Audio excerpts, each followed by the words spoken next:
तो जीना क्या। अमृत है हरि नाम जगत में, इसे छोड़ विषय विष पीना क्या। हरि नाम नहीं तो जीना क्या, हरि नाम नहीं तो जीना क्या। जीवन में सुख चाहिए, भगवान का भजन करो। हम लोग सुख ढूंढने लग गए भौतिकता में। भौतिकता में सुख नहीं है। भौतिकता में सुख होता तो इतने बड़े राजा महाराजा जो हमारे होते थे पहले, वो अपना राजपाट छोड़ करके जंगल में तपस्या करने के लिए नहीं जाते। इसलिए भगवान का भजन व्यक्ति को सुख देने वाला है। आध्यात्मिक सुख से ही को ही सुख मानिए। भौतिक संसाधन अपने को सुख नहीं दे सकते। थोड़ी देर के लिए तृप्ति हो जाएगी। जो इच्छा का कांटा है ना, वो थोड़ी देर के लिए निकल जाएगा, बस फिर वहीं आ जाएंगे। बोलिए नारायण भगवान की जय।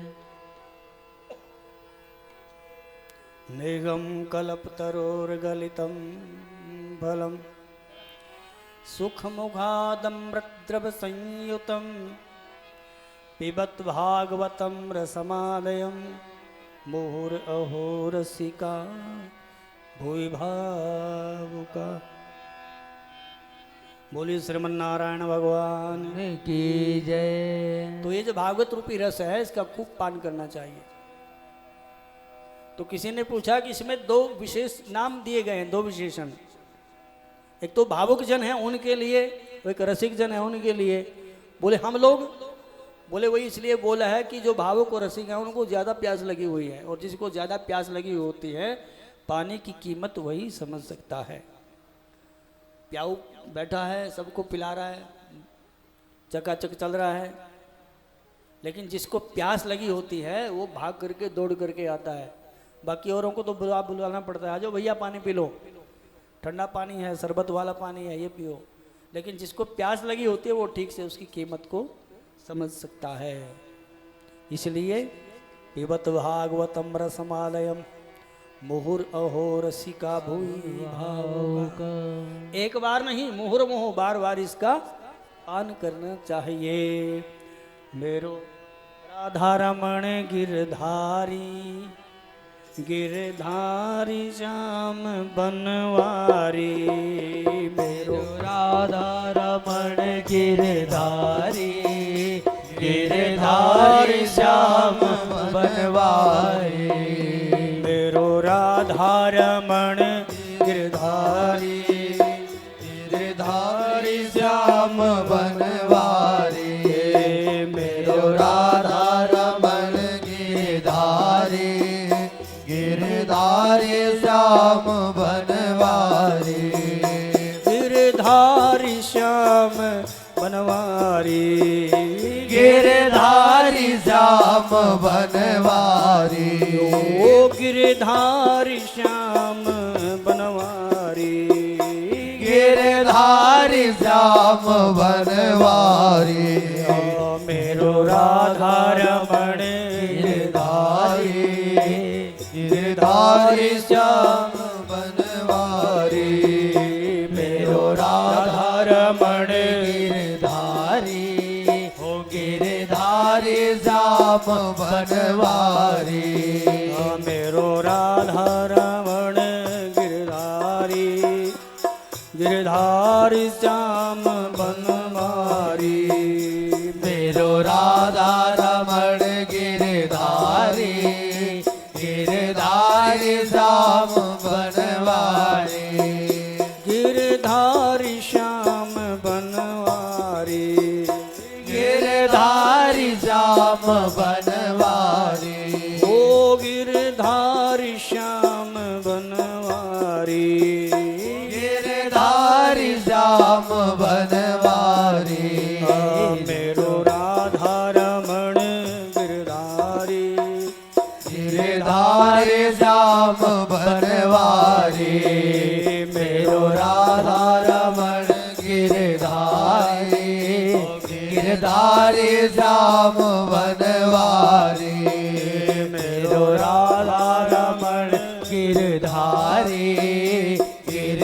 बनवारी श्याम बनवारी। बोलो राधा रमण भगवान की जय प्रेम से बोलो जय सिया राम। जय सिया राम। यहाँ पर सोनक आदि ऋषियों ने जो कथा सुनने के लिए बैठे हैं, सोनक जी महाराज ने सूत जी से प्रश्न किया, 6 प्रश्न किए।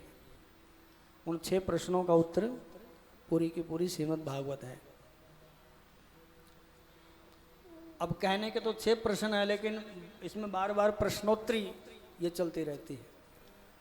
कहीं परीक्षित जी महाराज प्रश्न करते हैं, कहीं विदुर जी महाराज प्रश्न करते हैं, कहीं उद्धव महाराज प्रश्न करते हैं, कहीं अर्जुन प्रश्न करता है, कहीं युधिष्ठिर प्रश्न करता है। तो अनेकानेक इसमें प्रश्नोत्तर हैं। तो विशेष रूप से इसमें 6 प्रश्न किए गए हैं। सबसे पहला प्रश्न है, जीव का कल्याण कैसे होगा। भाई कलयुग आ गया है, तो कलयुग में जीवों का कल्याण कैसे होगा, सबसे पहला प्रश्न है। दूसरा प्रश्न है कि शास्त्रों का सार क्या है। हमारे शास्त्र बहुत सारे हैं, अपने को तो नाम का ही नहीं पता उनका, कितने शास्त्र हैं। 4 वेद हैं, उपवेद हैं, इतिहास हैं, पुराण हैं, उपनिषद हैं, स्मृतियां हैं, अनेकानेक अथाह सागर है। लेकिन महाराज जी इतने जो शास्त्र हैं उनको तो कोई तो हम नाम भी नहीं ले सकते, पढ़ना सुनना तो दूर की बात। लेकिन उस शास्त्रों का जो सार है वो क्या है, वो हमें बताइए। अगला प्रश्न है, भगवान अवतार क्यों लेते हैं। जैसे अर्जुन का प्रश्न है कि प्रभु आप अवतार क्यों लेते हैं, तो भगवान ने बता दिया, परित्राणाय साधूनां विनाशाय च दुष्कृताम धर्म संस्थापनार्थाय संभवामि युगे युगे।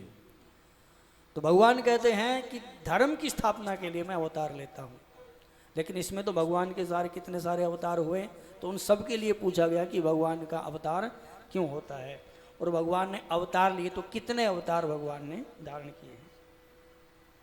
जीव का परम लक्ष्य क्या है। हम अपने जीवन में कुछ लक्ष्य निर्धारित करते हैं। हमारा एक लक्ष्य है कि हमने घर बनाना है, हमारा एक लक्ष्य है कि यहाँ पर एक दुकान भी बना लेनी है, एक लक्ष्य है कि ऊपर किराया भी आता रहेगा, एक लक्ष्य है कि बेटे की इतनी पढ़ाई करवानी है, एक लक्ष्य ये रहा कि दुनिया भर के लक्ष्य, ये गौण लक्ष्य हैं सारे, मुख्य नहीं है। मुख्य तो एक ही लक्ष्य है व्यक्ति का, जीव का, क्या कि हम जहाँ से आए हैं वहीं हमने जाना है। मनुष्य का जीव मात्र का लक्ष्य क्या है, ये पूछा गया है। एक प्रश्न ये है। और अगला प्रश्न है कि जब भगवान धर्म की स्थापना करके यहाँ से चले जाते हैं तो फिर धर्म किसकी शरण ग्रहण करता है। प्रेम से बोलिए जय सिया राम। जय सिया राम। तो शौनक आदि जो ऋषि हैं उनकी जो उनका प्रतिनिधित्व कर रहे हैं वो शौनक जी महाराज हैं। तो उनका ये प्रश्न है सूत जी से महाराज जी से, किम श्रेयः शास्त्र सारः कस्वतार प्रयोजनम किम कर्म के अवताराश्च धर्मः कम शरणम गतः। तो ये जो 6 प्रश्न हैं, इन 6 प्रश्नों का उत्तर ही पूरी की पूरी भागवत जी है। सूत जी महाराज राजा परीक्षित को कथा सुनाएंगे आगे। इसमें पहले इस कथा की भूमिका बनती है। सूत जी महाराज कहते हैं कि जो तत्व की जिज्ञासा है वो जीव के अंदर होनी चाहिए, और जो जिज्ञासु लोग हैं वही उस परम भगवान को, जो परम तत्व है, उसको 3 प्रकार से बोलते हैं, ब्रह्मेति, परमात्मेति, भगवानेति शब्दयते है। उस तत्व को, जो एक ही तत्व है, एकम सत विप्रा बहुधा वदंती, वो परमात्मा है, एक सत्य स्वरूप है, उसको अलग अलग ढंग से सब लोग अपने अपने ढंग से उसको प्रस्तुत करते हैं। ज्ञानी लोग उसको ब्रह्म मानते हैं, योगी लोग उसको परमात्मा मानते हैं, और भक्त लोग उसको भगवान मानते हैं। यानी जो निराकार है वो ब्रह्म है, जब वो साकार हो जाता है तो परमात्मा, और वही साकार जब अब शरीर धारण करके अपने भक्तों के बीच में प्रकट होता है तो उसको हम भगवान कहते हैं। तो ऐसे जो भगवान हैं तत्व से तो एक हैं। जैसे आपने सोना है, सोने के अनेक सारे गहने बना लेते हैं, फिर उसके नाम रख दिए, किसी का नाम रख दिया अंगूठी, किसी का नाम रख दिया माला, किसी का नाम रख दिया कुंडल, किसी का नाम रख दिया पायल, किसी को कुछ, किसी को कुछ। तो इसी प्रकार से तत्व से जैसे सोना एक है, ऐसे ही परमात्मा एक है, लेकिन भगवान के अनेकानेक स्वरूप हैं जो आपको बढ़िया लगता है। उस भगवान का आप ध्यान करें, उस भगवान का भजन करें, उसको अपना इष्ट देव माने। ऐसा नहीं है कि सब अलग अलग हैं, भगवती माता अलग है, शंकर भगवान अलग हैं, कृष्ण अलग हैं, अलग अलग कुछ नहीं है एक ही। कई बोलते हैं तगड़े भगवान कौन से हैं, हनुमान जी तगड़े हैं कि शंकर जी तगड़े हैं कि राम जी तगड़े हैं। अब कैसे किसी को समझाएं?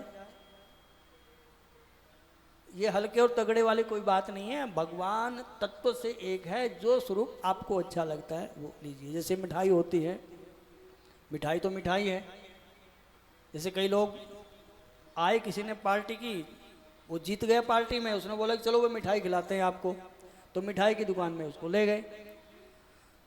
तो वो वहाँ पर जो दुकानदार है उसको बोलते मिठाई खिलाओ, मिठाई खिलाओ। उसने कहा भाई मिठाई की दुकान है, लेकिन यहाँ तो अनेकों मिठाइयाँ हैं, अब कौन सी मिठाई आपको अच्छी लगती है?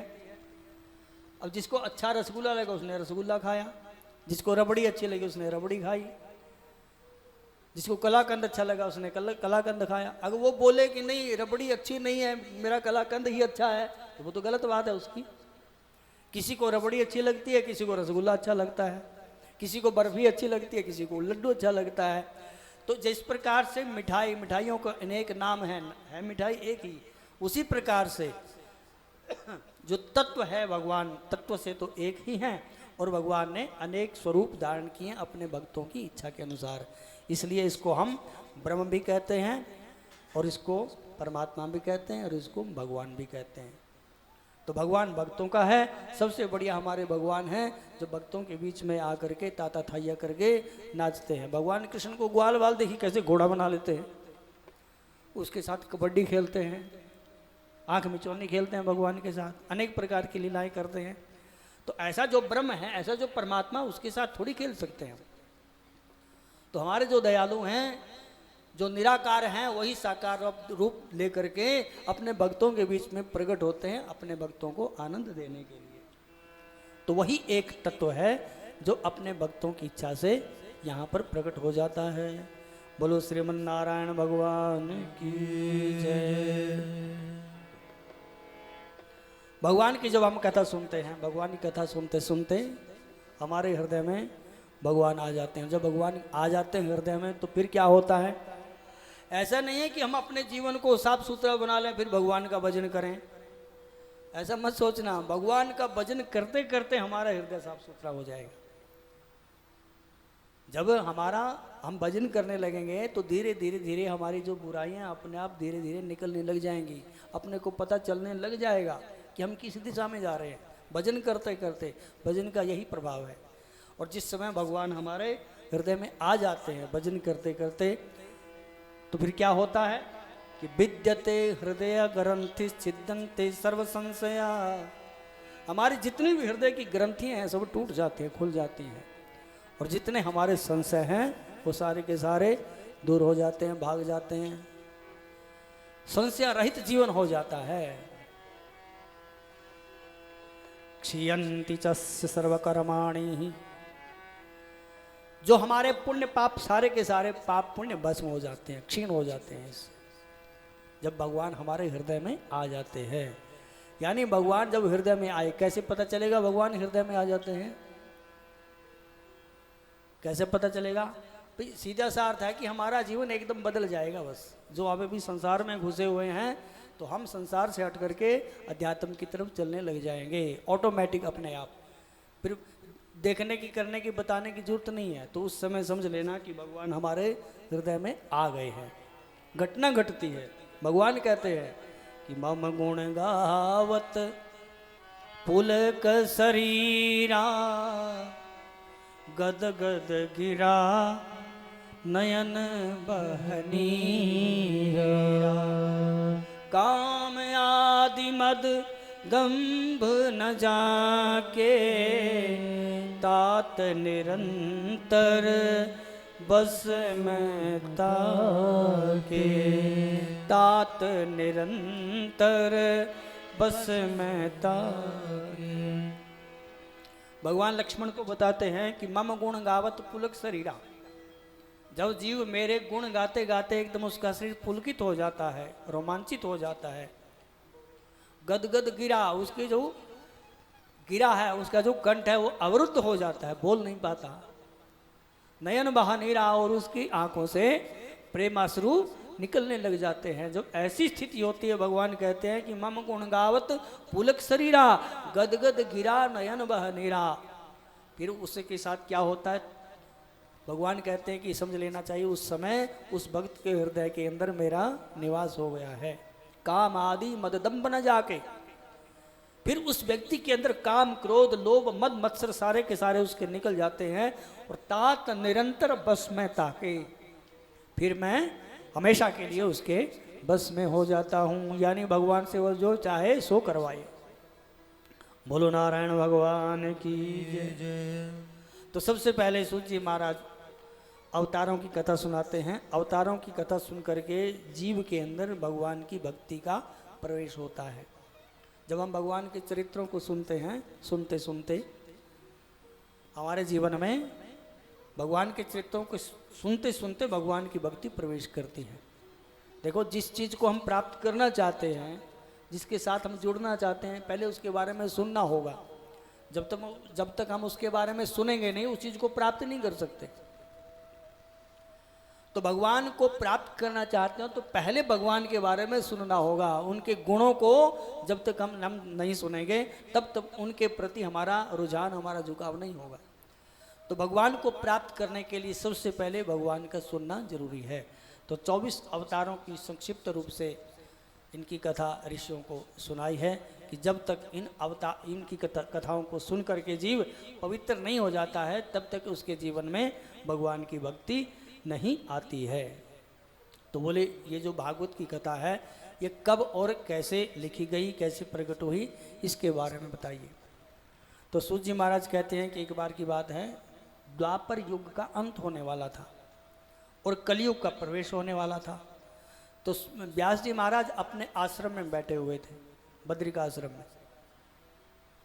बद्रिका आश्रम में बैठे हुए सरस्वती नदी के किनारे ध्यान लगाए हुए, तो ध्यान में उनको कलयुग के दर्शन हुए। और कलयुग के दर्शन जैसे ही उनको हुए तो एकदम विचलित हो गए कि कलयुग के लोगों का कल्याण कैसे होगा।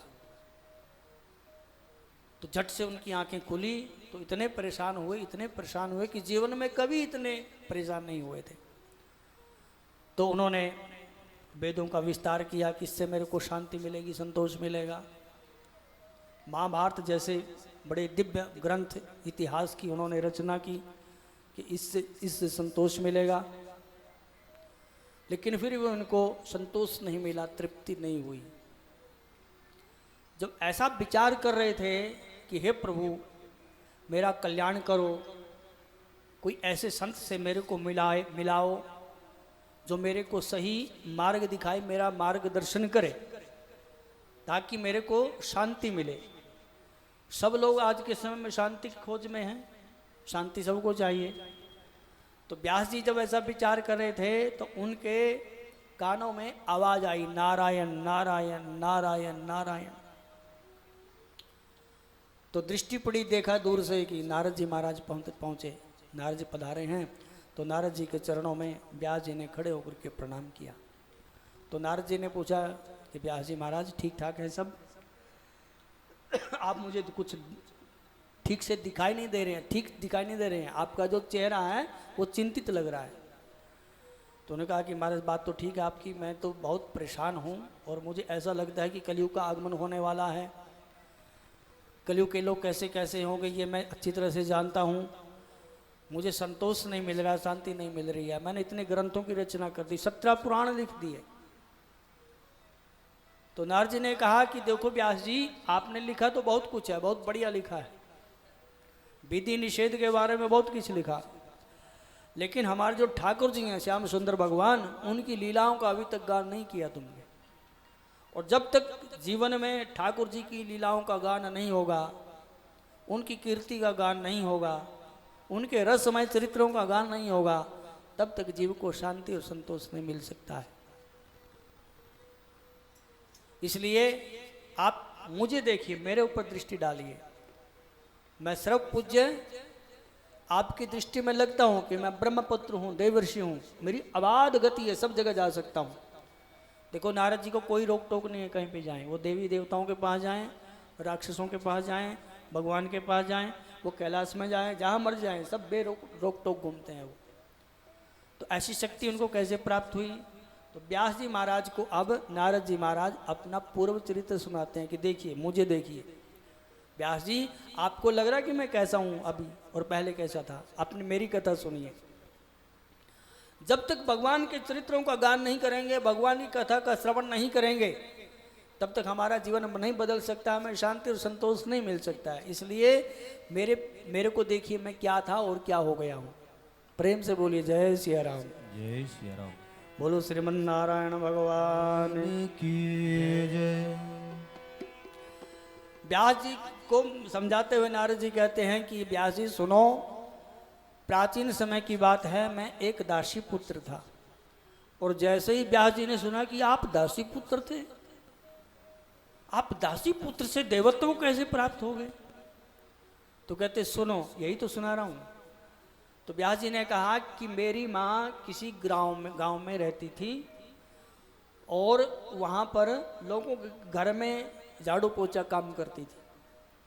हमारे गांव में चतुर्मास में जो 4 महीने होते हैं ना, ये साढ़ सावन भादो आसूज गए, इसको चतुर्मास बोलते हैं। महात्मा लोग ज़्यादा भटकते नहीं हैं, ज़्यादा चलते नहीं हैं, एक ही स्थान पर बैठ करके भजन बंदगी करते हैं। तो देव योग से चतुर्मास में हमारे घर में कुछ महात्मा लोग आए, और गांव के मुखिया ने हमारी माता जी को उनकी सेवा में नियुक्त कर दिया। और मेरी उस समय केवल दशा 5 वर्ष की थी, 5-6 वर्ष का रहा मैं। तो माता जी उनकी सेवा करती थी, महात्मा लोग शाम को सत्संग करते थे, मैं केवल सत्संग सुनने का ही आदी था बस। बच्चे लोग खेलते थे, मेरा खेल कूद में मन नहीं लगता था, मैं तो केवल भगवान की कथा सुनने के लिए वहां पर उनके पास बैठा रहता था। अब मुझे उस भगवान की जब कथा शुरू होती थी, बड़ी उत्कंठा होती थी, बड़ी जिज्ञासा रहती थी, आगे क्या सुनाएंगे, आगे क्या सुनाएंगे, आगे क्या सुनाएंगे। तो इस प्रकार सुनते सुनते 4 महीने बीत गए, महात्माओं का सत्र पूरा हुआ, और महात्माओं ने कहा कि भैया अब हम चलते हैं, खूब तुम लोगों ने सेवा की है, अब आप भगवान का भजन करो घर में, और हम चले, हम तो रमते राम हैं। तब जब महात्मा लोग जाने लगे तो नारद जी कहते हैं कि मैंने उनसे प्रार्थना की कि महाराज मैं भी आपके साथ चलूँगा। तो उन्होंने कहा कि भैया अभी तो माता जी घर में हैं, माता जी की सेवा करो, पिताजी तो नहीं रहे, माता जी की सेवा करो, माता जी की सेवा करना ही आपका धर्म है। जब तक माता जी हैं तब तक घर से बाहर नहीं जाना है। बोले हमारी माता भजन नहीं करने देती है, बोले चालाकी से कर लिया करो। हनुमान जी के लिए एक चौपाई में प्रयोग हुई है हनुमान चालीसा में कि विद्यावान गुणी अति चातुर, राम काज करिबे को आतुर। चातुर शब्द का मतलब ये है नहीं कि बहुत चालाक है, दुनिया भर के काम कर लेगा। चालाक का मतलब ये है कि सारे काम काज अपने घर के भी निपटा ले, और चालाकी से थोड़ा कहीं समय निकाल ले भगवान का भजन करने के लिए। उसके लिए बोला गया कि विद्यावान गुणी अति चातुर, वो आदमी चतुर है। अथवा तो वो आदमी चतुर है जो इस संसार में रह करके अपने परलोक के बारे में सोचता है, यहाँ भी रहता है और यहाँ रहते रहते अपने परलोक की भी व्यवस्था कर लेता है, वो आदमी चतुर है। तो महात्मा ने कहा कि बेटा चालाकी से काम करो, आपको गुरु मंत्र देते हैं। तो महात्मा ने उनको गुरु मंत्र दिया। ओम नमो भगवते वासुदेवाय। ओम नमो भगवते वासुदेवाय। ओम नमो भगवते वासुदेवाय। ओम नमो भगवते वासुदेवाय। वासुदेवाय प्रभु वासुदेवाय। वासुदेवाय प्रभु वासुदेवाय। वासुदेवाय प्रभु वासुदेवाय। वासुदेवाय प्रभु वासुदेवाय। ओम नमो भगवते वासुदेवाय। ओम नमो भगवते वासुदेवाय। ओम नमो भगवते वासुदेवाय। ओम नमो भगवते वासुदेवाय ओम नमो भगवते वासुदेवाय ओम नमो भगवते वासुदेवाय ओम नमो भगवते वासुदेवाय ओम नमो भगवते वासुदेवाय ओम नमो भगवते वासुदेवाय। तो महात्मा लोग मेरे को गुरु मंत्र दे करके चले गए, मैं भगवान का भजन करने लग गया। एक दिन की बात है कि मेरी माता गौशाला में गई दूध निकालने के लिए, वहां माता जी को सर्प ने काट लिया और माता जी की मृत्यु हो गई। और माता जी की जब मृत्यु हुई तो मैंने भगवान का धन्यवाद किया, हे प्रभु आपका धन्यवाद कि हमारी माता जी की मृत्यु हो गई है। देखो हमारे में और नारद में कितना भेद है। हमारे तो घर में कोई छोटा सा नुकसान हो जाए तो दुनिया भर के सिर पटकते हैं, लेकिन नारद जी की जी माता जी की मृत्यु हुई तो उन्होंने भगवान का धन्यवाद किया। क्यों? तो कहते कि मेरे को भजन करने में विक्षेप डालती थी, बाधा डालती थी। तो जो भजन करने में बाधा डालता है वो हमारे जीवन में से जब जितना जल्दी निकल जाए उतना बढ़िया, चाहे वो माता है, चाहे पिता है, चाहे भाई है, चाहे बंधु है, चाहे गुरु भी है, कोई भी है। तो जो भजन में विक्षेप करता है तजिए ताई कोटि बैरी सम यद्यपि परम स्नेही। जो व्यक्ति भजन में बाधा डालता है तो उसमें तुलसीदास जी लिखते हैं तजिए ताही कोटि बैरी सम, करोड़ों शत्रुओं के समान उसका परित्याग कर देना चाहिए। यद्यपि परम स्नेही, यदि वो अपने से बहुत स्नेह करने वाला है तो भी। तो नारद जी कहते हैं अनुग्रह मन्ये, मैंने भगवान अपने ऊपर अनुग्रह माना कि भगवान ने मेरे ऊपर अनुग्रह किया है, मेरी माता जी को यहाँ से ले गए हैं। अब मैं निश्चिंत हो गया। जो भी घर में रखा हुआ था सामान लत्ता कपड़ा आदि तो माता जी के संस्कार में लगाया, कुछ मैंने बांट दिया और मैं घर से बाहर निकल गया। किस लिए? भगवान का भजन करने के लिए। भगवान से केवल भगवान को ही मांगना चाहिए। यदि हम भगवान से कुछ मांगते हैं तो वो कपट सहित हमारा धर्म होगा। लेकिन भागवत क्या कहते हैं कि निष्कपट धर्म को अपनाइए। भगवान से कभी भी कुछ ना मांगिए, भगवान जानते हैं अंतर्यामी हैं। तुम पूर्ण परमात्मा तुम अंतर्यामी। भगवान के लिए बोलते हैं कि अंतर्यामी। जब वो अंतर्यामी है, सब जानता है, अंदर घट घट की जानता है, तो बोलने की क्या जरूरत है। इसलिए भगवान से कुछ ना मांग करके भगवान को ही मांगिए। देना हो तो दीजिए जन्म जन्म का साथ, देना हो तो दीजिए जन्म जन्म का साथ। मेरे सिर पर रख गिरधारी, मेरे सिर पर रख गिरधारी, ओ मेरे सिर पर रख गिरधारी, मेरे सिर पर रख गिरधारी। अपने ये दोनों हाथ, देना हो तो दीजिए जन्म जन्म का साथ। देना हो तो दीजिए जन्म जन्म का साथ।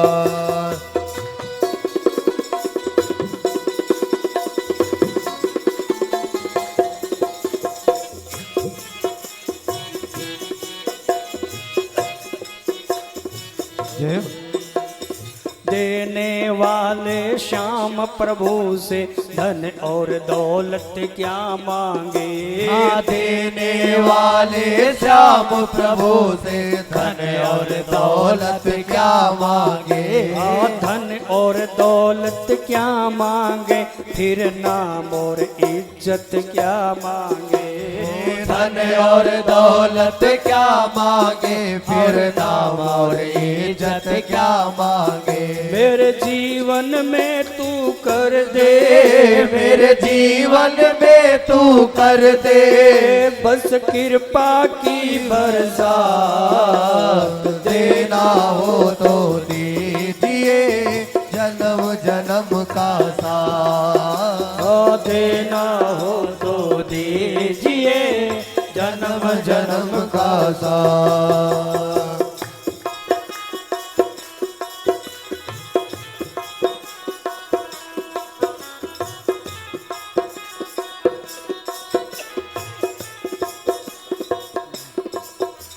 झुलस रहे हैं गम की धूप में, प्यार की छाया कर दे तू।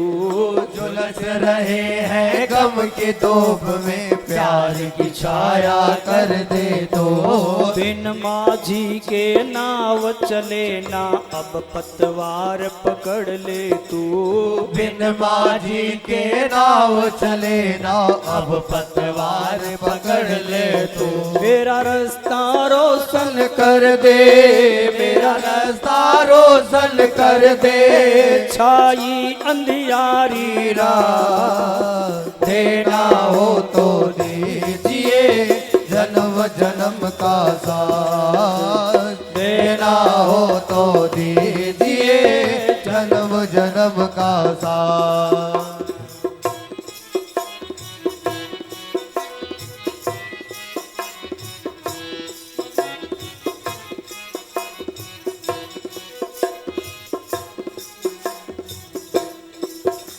सुना है हमने शरणागत को अपने गले लगाते हो। सुना है हमने शरणागत को अपने गले लगाते हो। सुना है हमने शरणागत को अपने गले लगाते हो। सुना है हमने शरणागत को अपने गले लगाते हो। ऐसा हमने क्या मांगा जो देने से कतराते हो। ऐसा हमने क्या मांगा जो देने से कतराते हो। चाहे दुख में रखो या सुख में, चाहे दुख में रखो या सुख में, बस होती रहे मुलाकात। देना हो तो दीजिए, जन्म जन्म का साथ।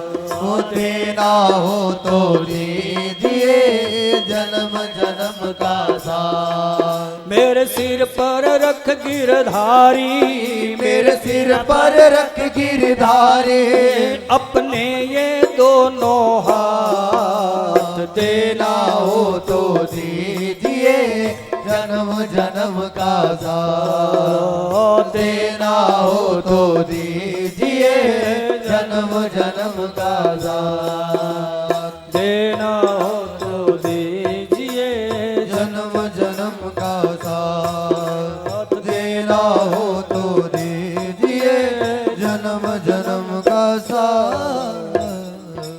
बोले वृंदावन बिहारी लाल की जय। और भगवान का भजन करने के लिए, भगवान को प्राप्त करने के लिए नारद जी अपने घर से निकल गए। अपना पूर्व चरित्र सुना रहे हैं कि मैं ऐसा था पहले।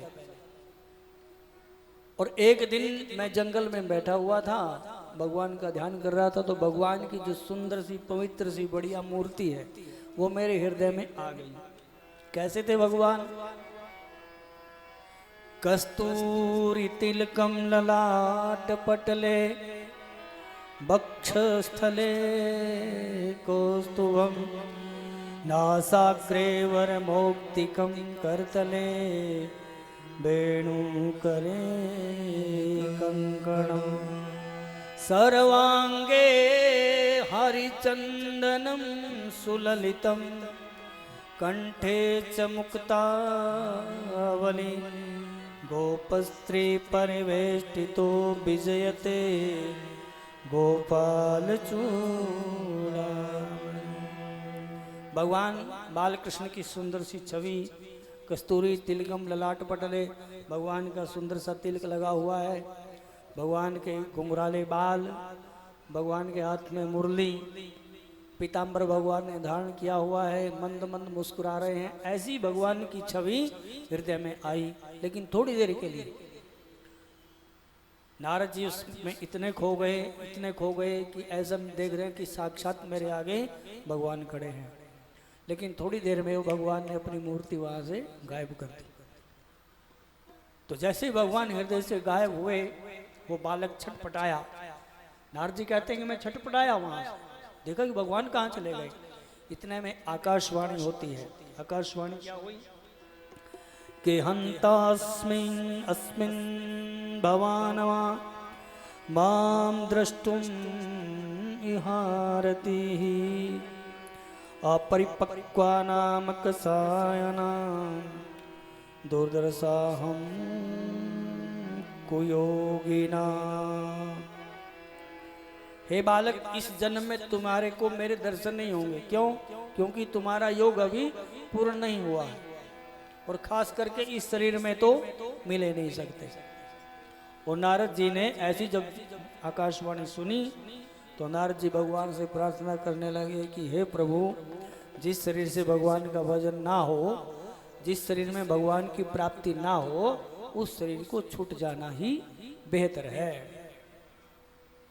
भाई, हमारा शरीर का महत्व कब तक है? जब तक इस शरीर से काम होता है।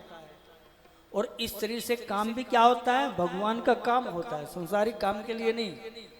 संसारिक काम तो धीरे धीरे धीरे धीरे अपने आप होते रहते हैं।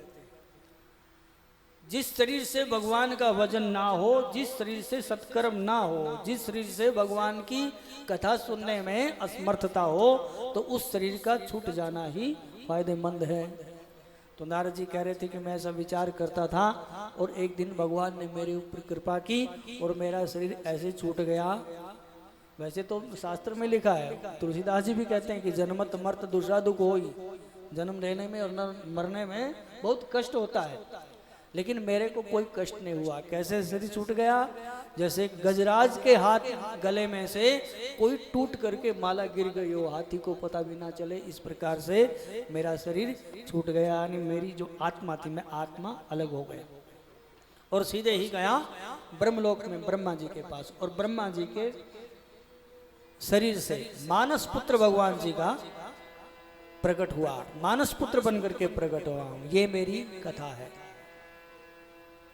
आज देवता लोग मेरी इज्जत करते हैं, देवता लोग मेरा सम्मान करते हैं, कहीं भी आ जा सकता हूँ, मेरी गति अबाध है। कारण क्या है? इसमें पूर्व जन्म में मेरे किए हुए सत्कर्मों का फल है। अर्थात पूर्व जन्म में मैंने निष्काम भाव होकर के अपने मात्सर्य को मार करके भगवान श्री कृष्ण की लीलाओं को सुना है, उनके चरित्रों को सुना, उनकी कथा को सुना, तो आज मेरी गति अबाध है। सब देवता लोग मुझे प्रणाम करते हैं। और मेरे हाथ में ये जो बीणा देख रहे हैं, ये भी भगवान ने दी मुझको प्रसन्न होकर के। देवदत्ताम इमाम बीणाम स्वर ब्रह्म विभूषिताम। ये स्वर ब्रह्म से भूषित है। ये जो वीणा है, ये भगवान ने मुझको दी है। मूर्छित्वा हरिर कथाम गायमानश्चराम्यहम्। मैं इस वीणा के सारे भगवान के गुणों का गान करता करता विचरण करता हूँ। ये भगवान की कथा का सुनने का फल है। इसलिए व्यास जी, आप सब कुछ छोड़ करके भगवान की लीलाओं का गान करो, भगवान की लीलाओं को लिखो, इसमें ही तुम्हारा कल्याण होगा।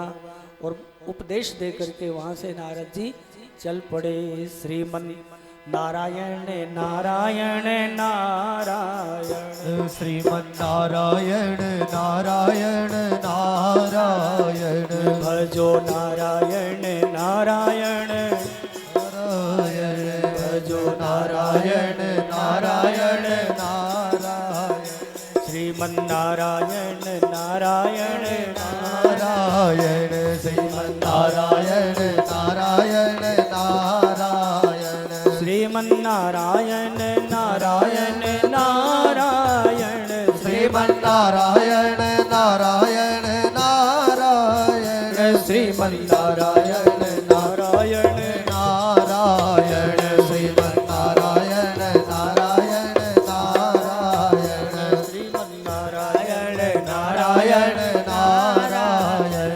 श्रीमन्नारायण नारायण नारायण। बोलो श्रीमन्नारायण भगवान की जय। प्रेम से बोलो जय सिया राम। जय सिया राम। ये देखना बल्ब जलता है, ये वाला मेरे पे लाइट कम है।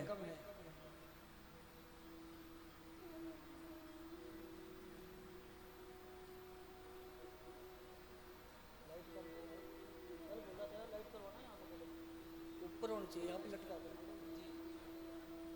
नीचे यहाँ से लटका दो।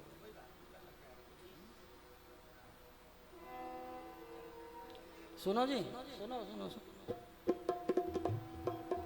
आज का तो काम चल गया, आज का तो काम चल गया ना, तो कल कोई यहाँ पे लाइट लगवाना कोई, ठीक है ना।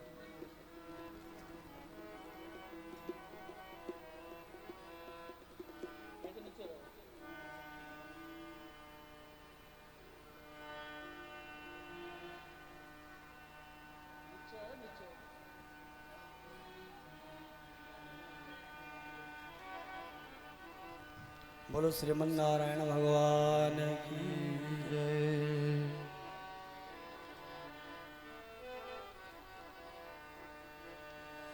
मुझे कौन पूछता था, मुझे कौन पूछता था, तेरी बंदगी से पहले मुझे कौन पूछता था, तेरी बंदगी से पहले मुझे कौन पूछता था, तेरी बंदगी से पहले मुझे कौन पूछता था, तेरी बंदगी से पहले मुझे कौन पूछता था।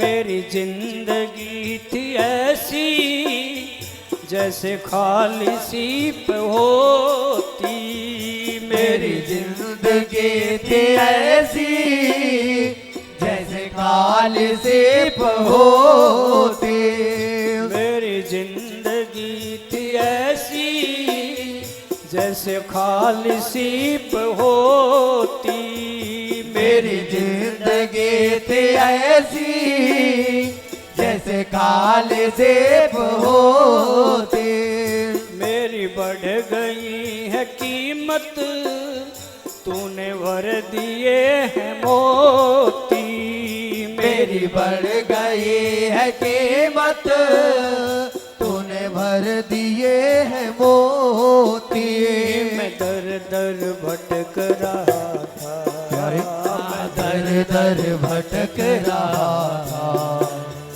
तेरी बंदगी से पहले मैं दर दर भटक रहा था, तेरी बंदगी से पहले मुझे कौन पूछता था, तेरी बंदगी से पहले मुझे कौन पूछता था।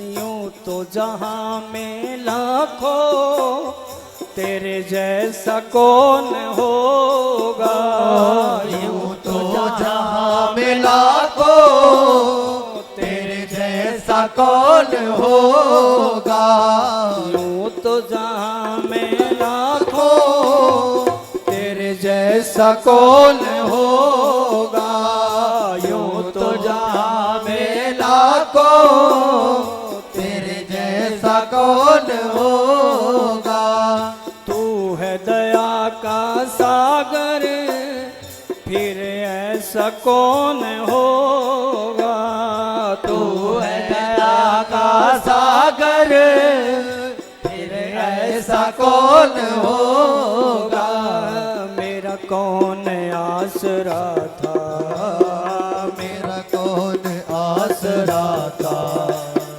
तेरी जिंदगी से पहले मेरा कौन आसरा था, तेरी बंदगी से पहले मुझे कौन पूछता था, तेरी बंदगी से पहले मुझे कौन पूछता था।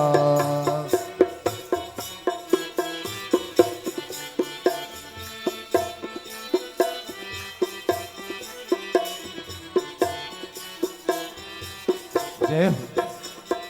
तुम तो प्रभु बड़े हो, तेरी रहमतें बड़ी हैं। तुम तो प्रभु बड़े हो, तेरी रहमतें बड़ी हैं। तुम तो प्रभु बड़े हो, तेरी रहमतें बड़ी हैं। तुम तो प्रभु बड़े हो, तेरी रहमतें बड़ी हैं। तुझे क्या क्या मैं बताऊं, जो दास पर पड़ी है। तुझे क्या क्या मैं बताऊं, जो दास पर पड़ी है। ना ये गीत ना गला था, ना गीत ना गला था,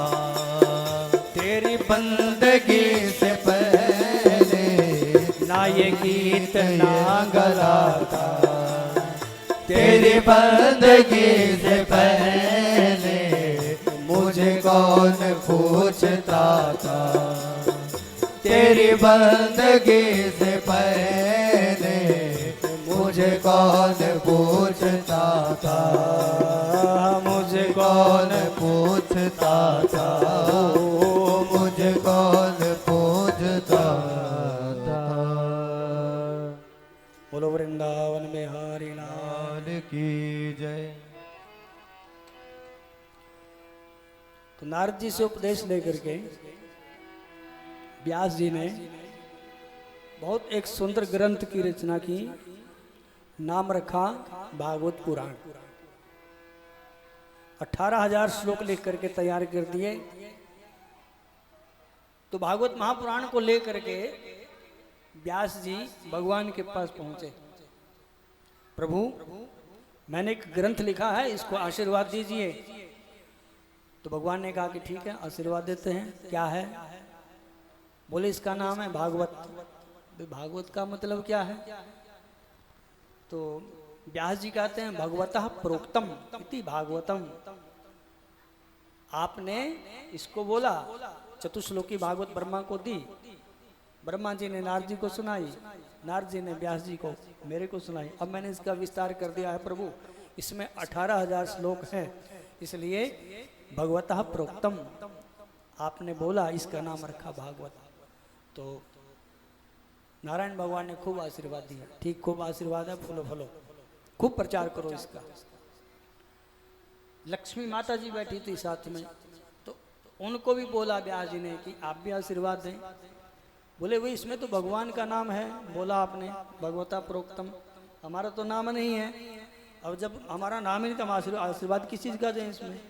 बोले नहीं माता जी, आपका भी है इसमें, भगवता प्रोक्तम ठीक है, लेकिन ये भी है कि भगवत्या प्रोक्तम। बोले ये तो जोर जबरदस्ती का आप अपने व्याकरण की दृष्टि से बना रहे हो इसको। बोले तो आपने ऐसे जोड़ दिया। बोले नहीं नहीं, ऐसी बात नहीं है।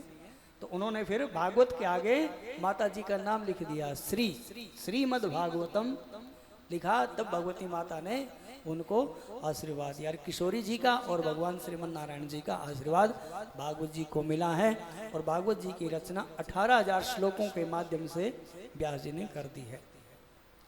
अब व्यास जी ने विचार किया कि भाई भागवत की रचना तो हो गई, लेकिन इसको सुनाएगा कौन, इसको पढ़ेगा कौन? तो फिर उनके मन में विचार आया कि हमारा बेटा सुखदेव जो पैदा होते ही यहाँ से निकल गए थे, तो उनको यदि सुनाया जाए तो इसके सच्चे अधिकारी वही हैं। ऐसे महात्मा जो परिव्राजक हैं, ऐसे त्यागी, वही इस कथा को सुन सकते हैं, पढ़ सकते हैं और आगे इसका विस्तार कर सकते हैं, सुना सकते हैं। उनके लिए तो अब वो तो तपस्या करने के लिए चले गए, वो तो माता पिता को नहीं मानते हैं, वो तो निराकार ब्रह्म में ब्रह्मास्मि का सूत्र लेकर के बैठे हुए हैं। तो उनको कैसे बुलाया जाए?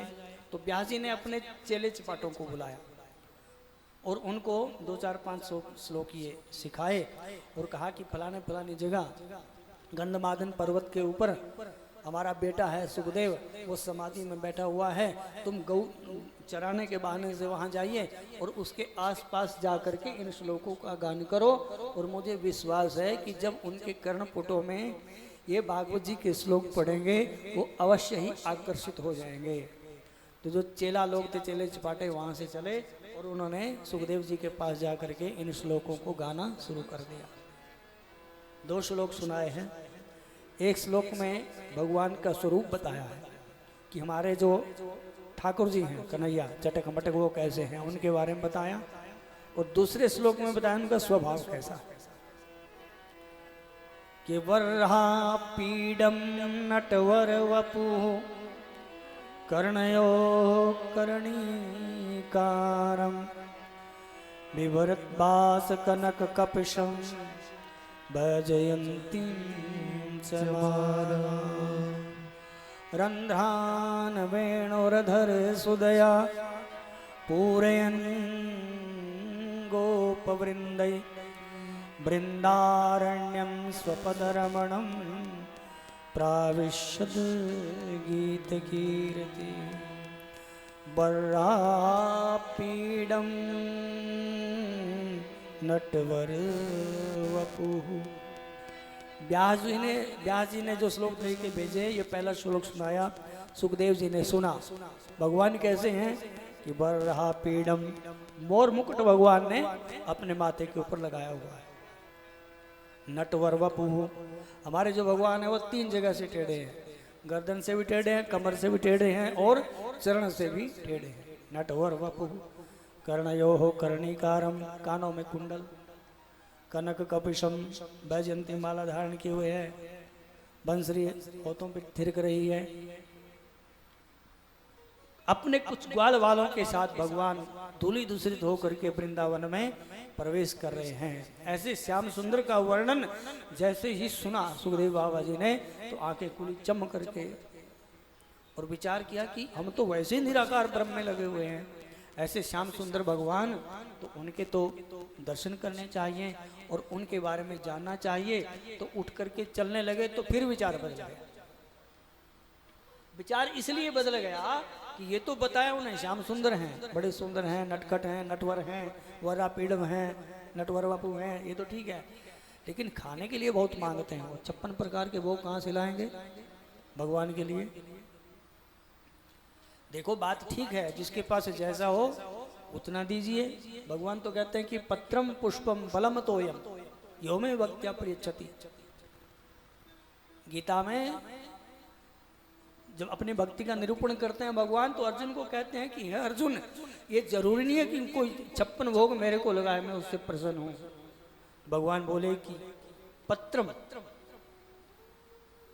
पत्राणी नहीं बोला, एक पत्रम, एक वचन का ही प्रयोग किया कि पत्रम, एक पत्ता ही कोई मेरे को दे दे, और किसी पत्ते का भी नाम नहीं है। वैसे तो ठाकुर जी को तुलसी प्रिय होती है। कभी विचार करें कि भगवान को 100 पत्ते चढ़ाएं, 108 पत्ते चढ़ाएं, क्या चढ़ाएं? तो भगवान ने कहा कि पत्रम, केवल एक पत्ता ही मेरे को कोई चढ़ा देता है तो उससे मैं प्रसन्न हो जाता हूँ। पुष्पम, पुष्पम में भी किसी पुष्प का नाम नहीं है और ना ही पुष्पाणी बोला, पुष्पम पुष्पे पुष्पाणी वो भी नहीं बोला, केवल एक वचन का ही प्रयोग किया है कि भाई फूल चढ़ा दो, कोई फूल जो आपको अच्छा लगता है। फलम, फलम में भी एक फल एक वचन है, कोई बहुवचन का प्रयोग नहीं है। अभी 2 चढ़ाए फलम, 11 चढ़ाए भगवान को, 108 चढ़ाए, बोले कुछ नहीं चढ़ाने की जरूरत है, फलम एक फल चढ़ा दो। और किसी फल का नाम भी नहीं है विशेष कि आप केला चढ़ाएं, अमरूद चढ़ाएं, आम चढ़ाएं, ऋतु फल, कुछ भी जो आपको लगता है अच्छा वो चढ़ाइए। तोयम जल, और ये भी नहीं बोला भगवान ने तो गंगा जल चढ़ाओ, यमुना जल चढ़ाओ, सरयू जल चढ़ाओ, कोई भी जल आपके पास है, एक जल की अंजलि मेरे को दे, मैं उससे ही प्रसन्न हो जाता हूँ। और भगवान ने इन चीजों का नाम ही क्यों लिया? भगवान ये कहते हैं कि जो गृहस्थी वाले नहीं हैं, बाबा लोग भी हैं, उनको भी ये चीजें आसानी से प्राप्त हो जाती हैं। महात्मा लोग कहाँ ढूंढते फिरेंगे इतने 56 भोग? इसलिए कहीं से जंगल में गए, तुलसी का पत्ता लिया और मेरे को चढ़ा दिया। बाबा लोग तुलसी चढ़ा दें, फूल जंगली फूल है कहीं से मिल जाएगा, वो फूल चढ़ा दो मेरे को, मैं उससे ही प्रसन्न हो जाता हूँ।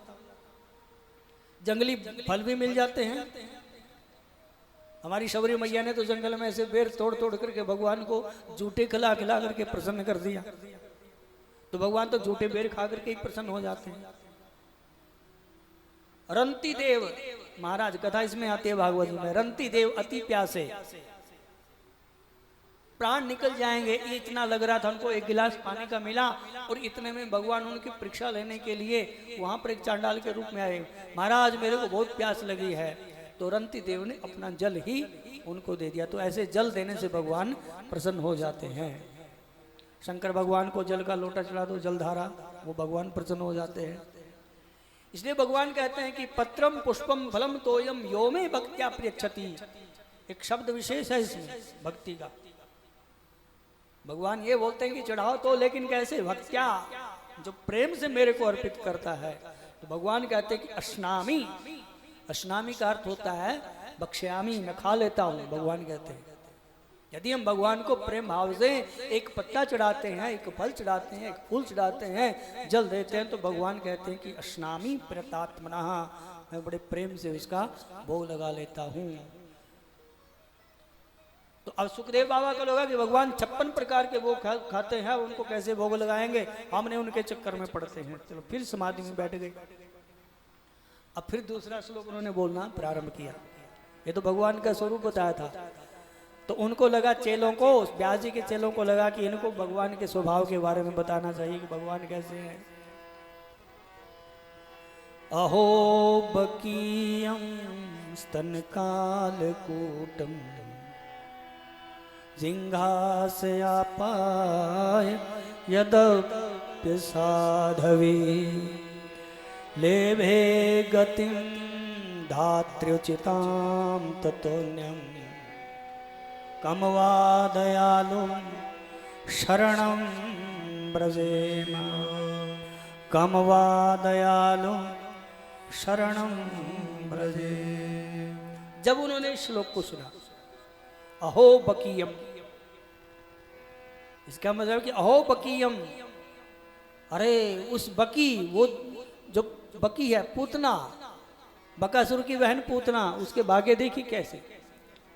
अहो बकीयम स्तनकाल कूटम, भगवान के पास पहुंची, अपनी छाती में दूध पिलाने के लिए गई है, लेकिन जहर लगाया हुआ है। अहो बकीयम स्तनकाल कूटम, जहर लगा करके गई। किस उद्देश्य से गई? मारने के उद्देश्य से गई है। भगवान को दूध पिलाने नहीं गई है, मारने के लिए गई है। तो भी लेभे गतिम धात्र्युचिताम, जो गति माता यशोदा को, माँ देवकी को मिलनी चाहिए थी, उससे पहले उस धात्री को, उसको पूतना को गति दी भगवान ने। तो ऐसे दयालु भगवान कहाँ मिलेंगे? क्यों ना हम उनकी शरण ग्रहण करें। तो ऐसे दयालु भगवान के जब स्वभाव को सुना कि ऐसे भगवान हैं जो अपने शरण में आए हुए, चाहे वो कितना भी पापी हो, कितना भी क्रोधी हो, कितना भी लोभी है, जो एक बार भगवान की शरण में आ जाता है तो भगवान उसका कल्याण करके ही छोड़ते हैं। बोलो श्रीमन नारायण भगवान की जय। जब ये सुना सुखदेव बाबा जी ने, तो फिर भगवान के स्वभाव के बारे में जान करके फिर उन बच्चों को बुलाया अपने पास, भैया इधर आओ, तुमने 2 श्लोक सुनाए हैं, और सुनाओ ना। तो कहने लगे गुरुजी ने 2 ही बताए थे बस। तो बोले कहाँ गुरुजी, चलो हमारे साथ। और व्यास जी के पास सुखदेव जी को जाकर के छोड़ दिया। और व्यास जी ने फिर अपने पुत्र को, जो घर से भाग गए थे, उन सुखदेव जी महाराज को ये सुंदर पवित्र कथा 18,000 श्लोक जिसमें हैं भागवत जी की कथा उनको सुनाई और खूब इसके तात्पर्य इत्यादि समझा करके परिपक्व परिपूर्ण कर दिया कि अब हमारा बेटा पूर्ण रूप से कथा सुनाने में संपन्न हो गया है, पूर्ण रूप से अब ठीक है, तैयार है एकदम। बोलो श्रीमन नारायण भगवान की जय। अब ग्रंथ तैयार हो गया है 18,000 श्लोक का, और इधर सुनाने वाले सुखदेव बाबा जी भी तैयार हो गए हैं। अब जैसा ग्रंथ है वैसे ही सुनाने वाले हैं। अब जैसे सुनाने वाले हैं ऐसा ही कोई श्रोता भी होना चाहिए, सुनने वाला। तो सूत जी महाराज कहते हैं कि सुनो, परीक्षित जी महाराज ने यह कथा सुनी। तो परीक्षित जी का जन्म कैसे हुआ उसके बारे में बताते हैं। प्रेम से बोलो जय सिया राम। जय सिया राम, जय सिया राम, जय सिया राम। जय सिया राम।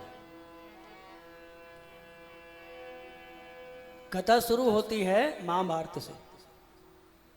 महाभारत का जब युद्ध हुआ तो उसमें सब लोग तितर बितर हो गए, पांडवों की विजय हुई। दुर्योधन अभी मरा नहीं है, टांगें उसकी टूट चुकी हैं भीम के द्वारा, पड़ा हुआ है। दौड़ करके अश्वत्थामा आया। अश्वत्थामा ने दुर्योधन को बोला आकर के कि भैया आपने बहुत बड़ी हानि कर दी है, आपकी जीत होती। क्यों? यदि तुम उन बूढ़े लोगों को सेनापति न बनाते, जो बूढ़े बूढ़े आदमी थे उनको सेनापति बना करके खड़ा कर दिया, और हम जैसे जो युवा लोग थे उनको पीछे कर दिया, तो ऐसी दशा तो होनी थी। तो दुर्योधन ने कहा कि अब भी कुछ नहीं बिगड़ा, भी कुछ कर सकते हो मेरे लिए? हाँ कर सकता हूँ, बोलिए आप आज्ञा करो। बोले हम 100 थे, एक भी नहीं बचा, और वो 5 हैं, उनका एक भी नहीं मरा। कम से कम मरते मरते मेरे को शांति मिलेगी, एक को तो मार के ले आओ। उसने कहा कि एक की बात करते हो, मैं द्रोण पुत्र अश्वत्थामा हूँ, 5 को मारूंगा। अब वो मेरा तरीका है कैसे मारूंगा वो तुम छोड़ दीजिए, छोड़ दो। और इतने में ही रात हुई, तलवार उठाई, भगवान श्री कृष्ण अंतर्यामी है, पता लग गया। पांडवों का जिस शिविर था, जिस सैया के ऊपर पांडव लोग सोते थे, पांडवों को लेकर के वहाँ से भगवान श्री कृष्ण एक तरफ चले गए। और इधर जो पांडव पुत्र थे 5, देखने में पांडव जैसे लगते, पांडवों जैसे ही लगते थे। द्रौपदी के 5 पुत्र पांडवों जैसे ही दिखते थे। तो उन्होंने विचार किया कि पिता तो है नहीं पिताजी, तो अब उनके सैया पर हम सो जाते हैं। और 5 द्रौपदी के पुत्र अपने अपने पिताजी की सैया के ऊपर सो गए। और इधर से प्रवेश हुआ अश्वत्थामा का। अश्वत्थामा ने विचार किया कि जो पांडव हैं 5 यहाँ पर सो रहे हैं, और उसने जट से 5 का सिर काट दिया, 5 को मार दिया, और बोरी में डाल करके, थैले में कपड़े में डाल करके उन 5 को सिर को लेकर के दुर्योधन के पास पहुंचा। दुर्योधन ने देखा, हाथ लगा करके, अरे तुमने तो सत्यानाश कर दिया, हमारे कुल का, हमारे खानदान का ही सत्यानाश कर दिया, कोई पानी देने वाला भी नहीं छोड़ा, ये तो आखिरी थे।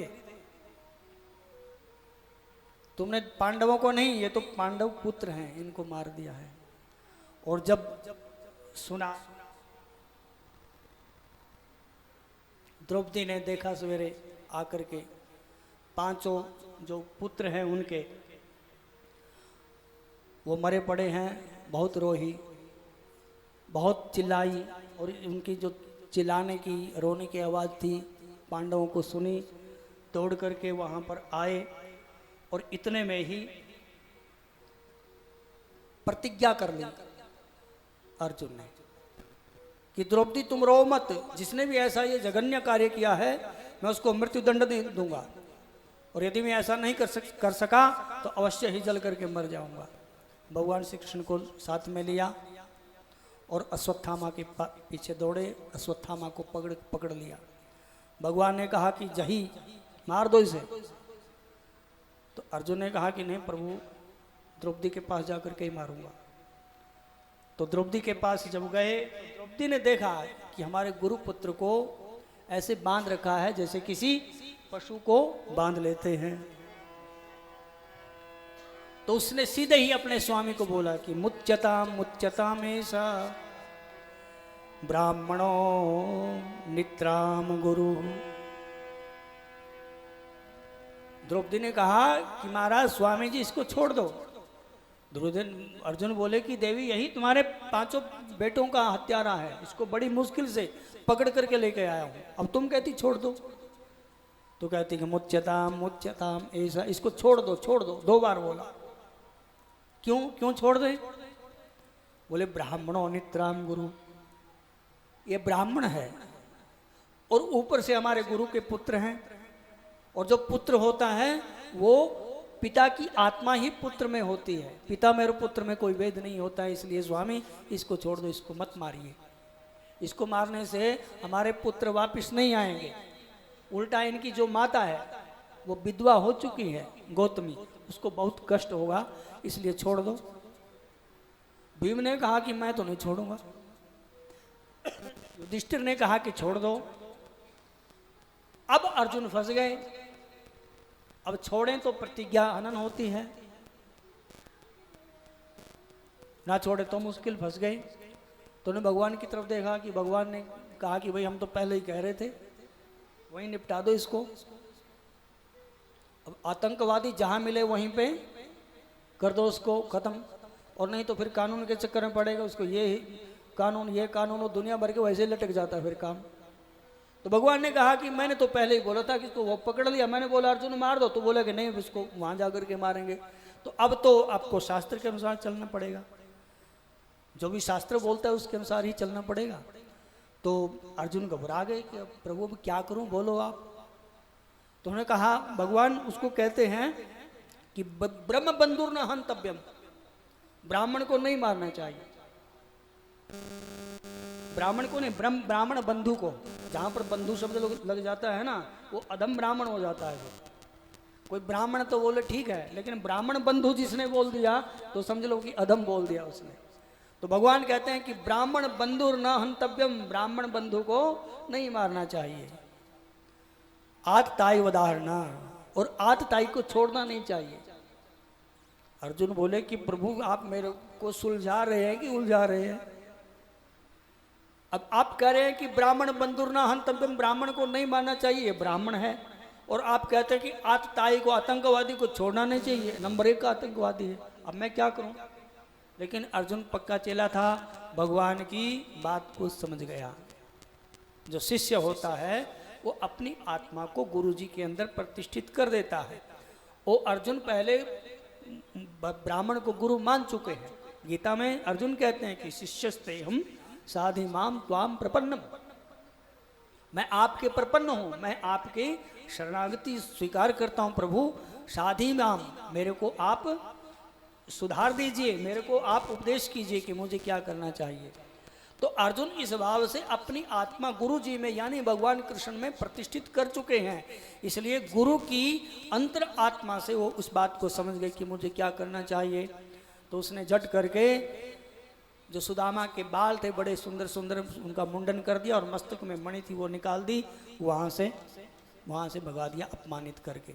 अपमानित कर देना ही ब्राह्मण की हत्या है। शरीर से उसको बद्ध करना, फांसी देना, तलवार से उसका सिर काटना, ऐसा कोई नियम नहीं है। ब्राह्मण को अपमानित यानी जो प्रतिष्ठित व्यक्ति है उसका अपमान ही होना उसको, उसके लिए मृत्यु है। अपने यह कहा गया कि अधमा धनम छंती धनमानम च मध्यमा।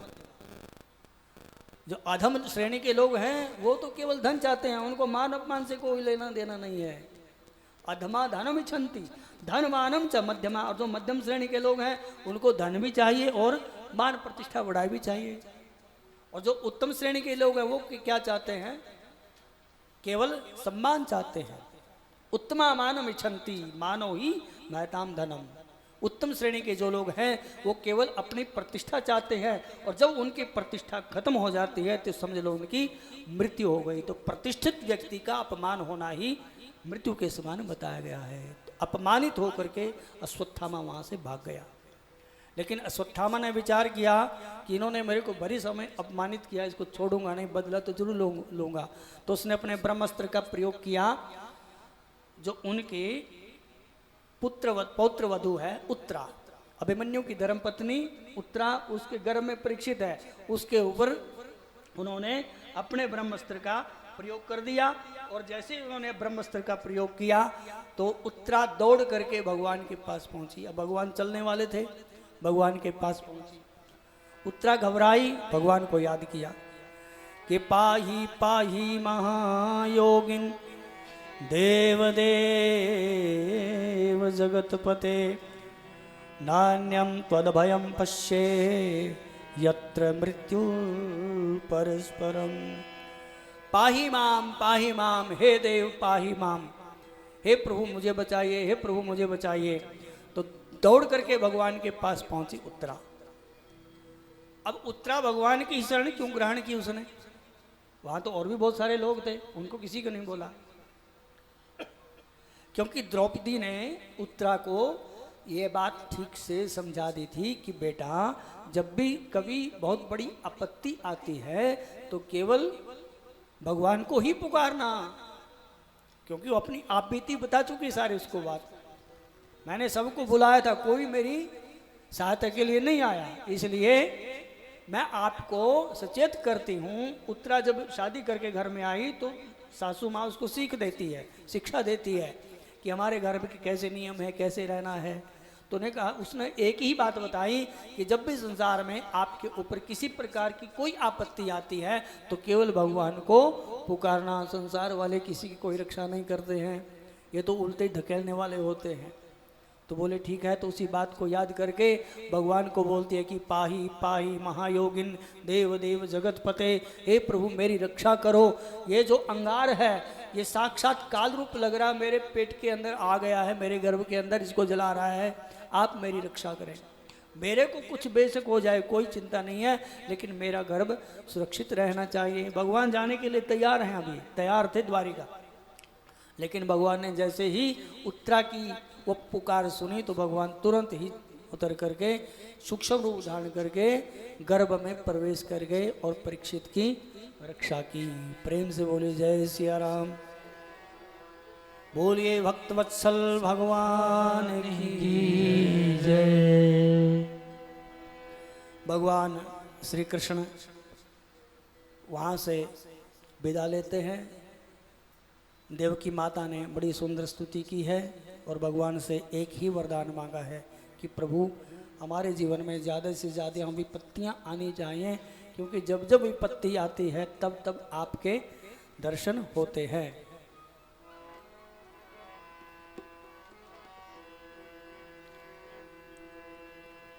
कृष्णाय वासुदेवाय देवकी नंदनाय च नंदगोपकुमाराय गोविंदाय नमो नमः। भगवान की स्तुति की, वरदान मांगा, विपत्ति। भगवान बोले कि विपत्ति बुआ क्यों मांग रही हो? बोले प्रभु जब जब जीवन में विपत्ति आती है तो आपकी याद आती है, और आपकी याद आती है तो आप हमारे सामने खड़े हो जाते हैं आकर के, और आपका दर्शन करके हम प्रसन्न हो जाते हैं, सारी विपत्तियां हमारी दूर हो जाती हैं। इसलिए विपदाः सन्तु नास्तत् विपदाः सन्तु नासस्वत् तत्र तत्र जगद्गुरोः भवतो दर्शनम् अस्माद्या अपुनर्भवं च दर्शनम्। प्रभु आपका दर्शन ही मिल जाता है। तो कहते हैं कि जो विपत्ति होती है वो अच्छी है, क्योंकि विपत्ति भगवान का नाम जपाती है, और सुख अच्छा नहीं है कि सुख भगवान को भुला देता है। सुख के माथे सिल पड़े जो राम नाम बिसराय, बलिहारी ता दुख की जो पल पल नाम जपा। वो सुख अच्छा नहीं है जिसमें भगवान को भूल जाएं, वो दुख और वो विपत्ति अच्छी है। कुंती देवी कहती हैं, कुंती माता, कि वो विपत्ति अच्छी है जिसमें भगवान की स्मृति होती है। गोविंद जय जय गोपाल जय जय, गोविंद जय जय गोपाल जय जय, गोविंद जय जय गोपाल जय जय, गोविंद जय जय गोपाल जय जय, राधा रमण हरि गोविंद जय जय, राधा रमण हरि गोविंद जय जय, राधा रमण हरि गोविंद जय जय राधा रमण हरि गोविंद जय जय, गोविंद जय जय गोपाल जय जय, गोविंद जय जय गोपाल जय जय, गोविंद जय जय गोपाल जय जय, गोविंद जय जय गोपाल जय जय, राधा रमण हरि गोविंद जय, राधा रमण हरि गोविंद जय जय राधा रमण हरि गोविंद जय जय, राधा रमण हरि गोविंद जय जय गोविंद जय जय गोपाल जय जय, गोविंद जय जय गोपाल जय जय गोविंद जय जय गोपाल जय जय, ओ गोविंद जय जय गोपाल गोविंद जय जय गोपाल जय जय गोविंद जय जय गोपाल जय जय गोविंद जय जय गोपाल जय जय गोविंद जय जय गोपाल जय जय।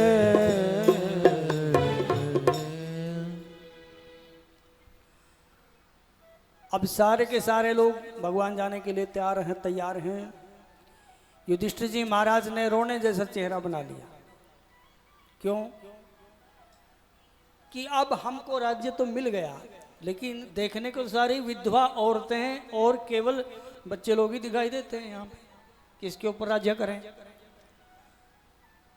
अब भगवान समझ गए कि इसको थोड़ा शिक्षा देनी चाहिए इस बारे में। भगवान ने अपने आप युधिष्ठिर जी महाराज को किसी प्रकार का कोई उपदेश नहीं दिया, कि उन्होंने कभी भी भगवान को अपने गुरु रूप में नहीं देखा है। अर्जुन के साथ भगवान के अनेक रिश्ते हैं, पांडवों के साथ, लेकिन अर्जुन ने भगवान श्री कृष्ण को सब कुछ माना है। सखा माना, भगवान माना, भाई माना, मित्र माना, गुरु माना। तो युधिष्ठिर जी महाराज थे, उनकी अभी उनके प्रति उतनी श्रद्धा नहीं थी गुरु रूप में। तो भगवान हस्तिनापुर से चल करके कुरुक्षेत्र में पहुंच गए। यहाँ पर जब हम यहाँ पर बैठे हुए, क्योंकि का सारा युद्ध यहीं पे संपन्न हुआ। तो कुरुक्षेत्र में क्यों पहुंचे? क्योंकि भीष्म जी महाराज यहाँ पे लेटे हुए हैं, उनको इच्छा मृत्यु का वरदान है।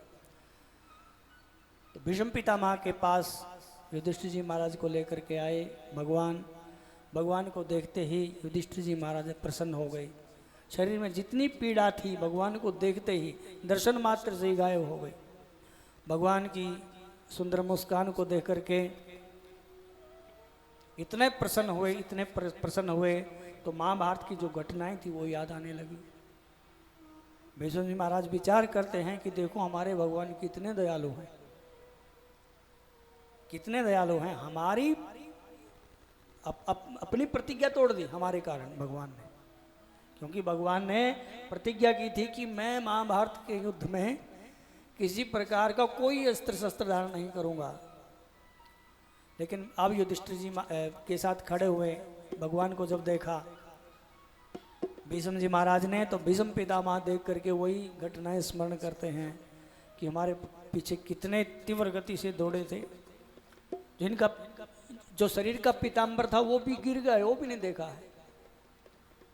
जब भीष्म पितामह अर्जुन के ऊपर बाण छोड़ रहे थे तो भगवान कृष्ण से सहन नहीं हुआ और भगवान ने अपनी प्रतिज्ञा तोड़ दी, रथ का पहिया ही लेकर के दौड़े भगवान।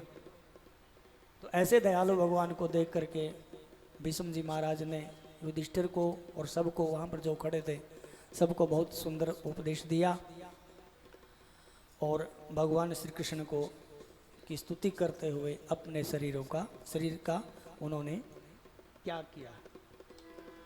बोलो नारायण भगवान की जय, बालकृष्ण भगवान की जय। भगवान का द्वारिका में बड़ा स्वागत हुआ जोरदार, और इधर परीक्षित महाराज जी का जन्म हुआ, खूब मिठाइयाँ बंटी।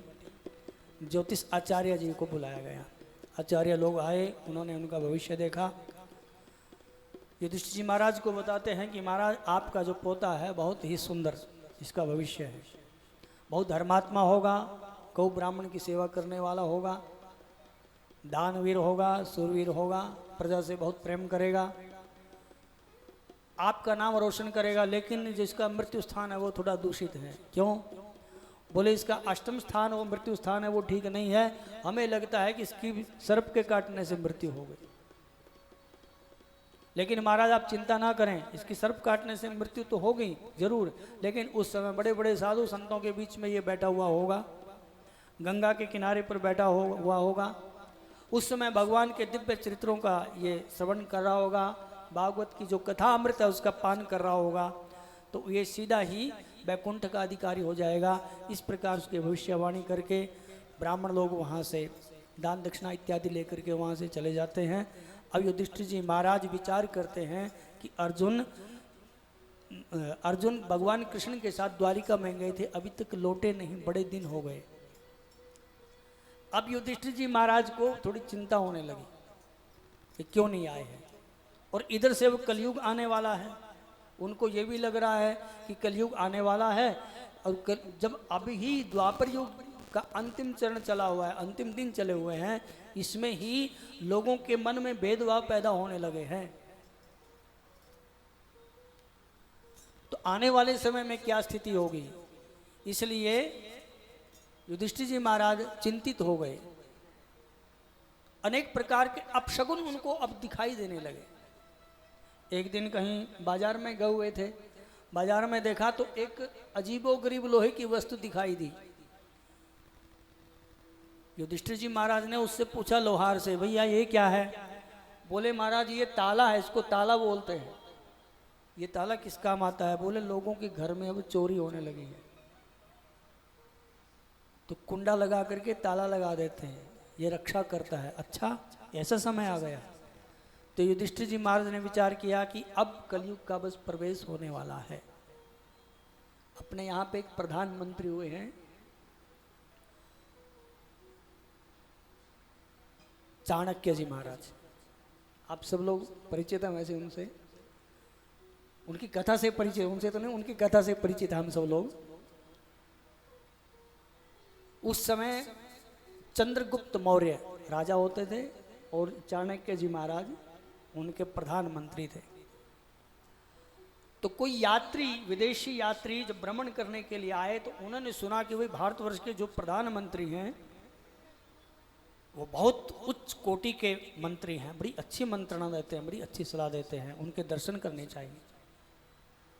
तो उनके दर्शन करने के लिए वो विदेशी यात्री जब पहुंचे तो किसी ने बताया कि ये जो सामने नदी है, नदी के पास एक झोपड़ी है, उस झोपड़ी में वहां पे रहते हैं महात्मा, उनके पास जाइए,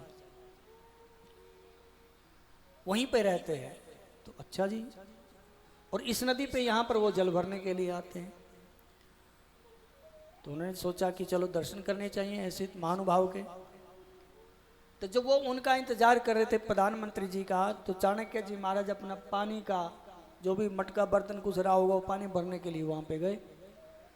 तो उन्होंने कहा कि भाई साहब जयराम जी की। बोले जयराम जी की, किससे मिलना है? बोले हमने सुना है कि भारत के प्रधानमंत्री रहते हैं यहाँ पे, तो उनसे मिलना चाहते हैं। उन्होंने कहा कि अच्छा ठीक है, आप मेरे साथ चलो, मैं मिला देता हूँ। तो उन दोनों यात्रियों को लेकर के चाणक्य जी उस कुटिया में प्रवेश कर गए और उनको बोला कि थोड़ी देर बैठिए, इंतजार कीजिए, अभी आने वाले हैं। तो बैठे तो उस समय अंधेरा हुआ, कुछ काम कर रहे थे वो, दिया जला हुआ था, अपना कुछ सरकारी जो भी काम होगा, राजकीय काम वो कर रहे थे। तो थोड़ी देर बाद उन्होंने क्या किया, वहां पर 2 दिए रखे हुए थे, जो जल रहा था दीवा वो तो बंद कर दिया, बुझा दिया, और जो दिया दूसरा रखा हुआ था तो उसको जला दिया। उस दिए को जला करके उन्होंने लाइट प्रकाश किया। तो अब उन्होंने उनसे बातचीत प्रारंभ की। तो बोले कहाँ है प्रधानमंत्री? वो जो यात्री हैं बैठे हुए हैं, वो कहते कहाँ प्रधानमंत्री? बोले वही हम ही इस देश के प्रधानमंत्री हैं। तो उन्होंने देखा कि अजीबोगरीब बाबा, ये एक इन्होंने चादर यहाँ लपेटी हो, कि एक ओढ़ी हुई है, और ये प्रधानमंत्री। बोले आप प्रधानमंत्री? बोले हाँ हम प्रधानमंत्री हैं। तो उन्होंने उनको प्रणाम किया, आपको प्रणाम, हम पहचान नहीं पाए आपको, एक संशय है। तो बोले बताइए। भाई संशय ये है कि हम बैठे हुए हैं, दिया जल रहा है, आपने ये दीवा बंद कर दिया, दूसरा दिया जला दिया, यहाँ पे प्रकाश तो उसका भी हो रहा था। तो चाणक्य जी कहते हैं कि ये जो दिया जल रहा है इसमें सरकारी तेल डलता है, और अभी मैं सरकारी कुछ काम कर रहा था, राजकीय कामकाज में व्यस्त था, इसलिए ये दिया जलाया हुआ था। अब सरकारी काम बंद तो दिया भी बंद। हम अपना दिया जलाते हैं, अपना तेल खर्चा करते हैं, सरकार से कुछ नहीं लेते। यदि हम अपना काम करते हैं, सरकार अपने को तनख्वाह देती है, तो हम सरकारी संपत्ति क्यों यूज करें? तो बड़े प्रभावित हुए रहे। वास्तव में महाराज आप तो बड़े उच्च कोटि के महात्मा हैं। अच्छा ये बताइए कि इतनी जो बड़े बड़े वहाँ पर महल बने हुए, वहाँ पर क्यों नहीं रहते आप? बोले बस इसी में ही आनंद है। नहीं, थोड़ा संकेत कीजिए। फिर चाणक्य जी ने बहुत सुंदर बात बताई कि भाई देखो ऐसा है, मेरी समझ में जिस देश का प्रधानमंत्री झोपड़ी में रहता है तो उस देश की प्रजा महलों में रह करके आनंद से ठाठ से मौज करती है, और जिस देश का प्रधानमंत्री महलों में आनंद करता है, मौज मस्ती करता है, तो उस देश की प्रजा झोपड़ी में आ जाती है। बोलो नारायण भगवान की जय। तो चाणक्य के समय में किसी भी दरवाजे पर कोई ताला नहीं लगाया जाता था।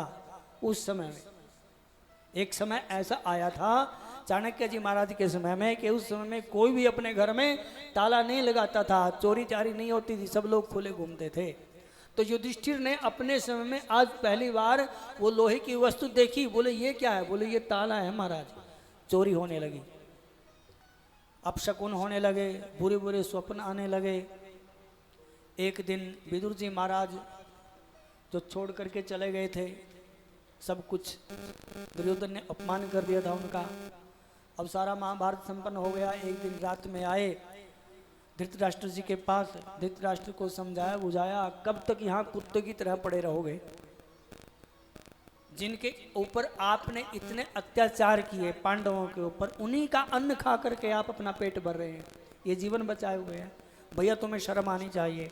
तो गंधारी और धृतराष्ट्र को लेकर के विदुर जी महाराज रात को ही निकल गए जंगलों में, और वहाँ पर भजन करते करते गंधारी और धृतराष्ट्र ने अपने शरीर का परित्याग किया। विदुर जी महाराज भी भगवान का भजन करने के लिए चले गए। बोलिए श्रीमन नारायण भगवान की जय। फिर एक दिन अर्जुन द्वारिका से लौटे। जब अर्जुन द्वारिका से लौटे तो युधिष्ठिर ने देखा कि कुछ अर्जुन की हालत ठीक नहीं है, क्योंकि अर्जुन के पास यानी पांडवों के पास जो भी शक्ति थी वो भगवान की दी हुई शक्ति थी। भगवान चले गए तो अपनी शक्ति भी छीन गई। कि नर बलि नहीं होत है, समय होत बलवान। अर्जुन पीटा भीलों ने, वही धनुष और बाण। अर्जुन जब द्वारिका से लौट रहे थे हस्तिनापुर की ओर, तो रास्ते में भीलों ने अच्छा अच्छा सामान था वो छीन लिया अर्जुन से, कपड़े फाड़ दिए, उसको पीट पाट करके वहां से भेज दिया। वही अर्जुन जो केवल एक धनुष की टंकार मात्र से पूरे युद्ध के प्रांगण में खलबली जिससी मच जाती थी सुन करके, वही धनुष है, गांडीव धनुष, और वही बाण है उसके पास, लेकिन आज काम नहीं कर रहे हैं। क्यों? क्योंकि भगवान के साथ उसकी शक्ति भी चली गई। बोलो नारायण भगवान की जय। युधिष्ठिर जी महाराज ने पूछा कि क्या हुआ भैया, ऐसा हालत क्यों? वो सारी कथा सुना दी, चले गए भगवान। युधिष्ठिर जी महाराज ने विचार किया कि हम लोगों को भी यहाँ पे नहीं रहना चाहिए, जहाँ भगवान नहीं वहाँ हमारा काम नहीं है। परीक्षित जी महाराज जी बड़े हो गए, शादी कर दी, उसका राज तिलक किया, राज गद्दी पर बैठाया और भगवान का भजन करने के लिए वहाँ से चले गए। मनुष्य का जीवन है, फिर से बता रहे हैं, कथा बताती है कि मनुष्य का जो जीवन है वो केवल भगवान का भजन करने के लिए ही है। संसार तो ऐसे ही चलता रहता है। देखो विचार करो, जब हम संसार में नहीं थे, वासुदेव जी, जब हम संसार में नहीं थे तब भी चल रहा था संसार, अभी संसार में हैं तो अब भी चल रहा है, और जब हम नहीं रहेंगे तब भी चलता रहेगा। ये तो हम ऐसे सोच लेते हैं कि मेरे बिना कुछ काम नहीं चलेगा, ये सोचने की बात है। इसलिए मनुष्य शरीर का जो महत्व है उसको समझिए।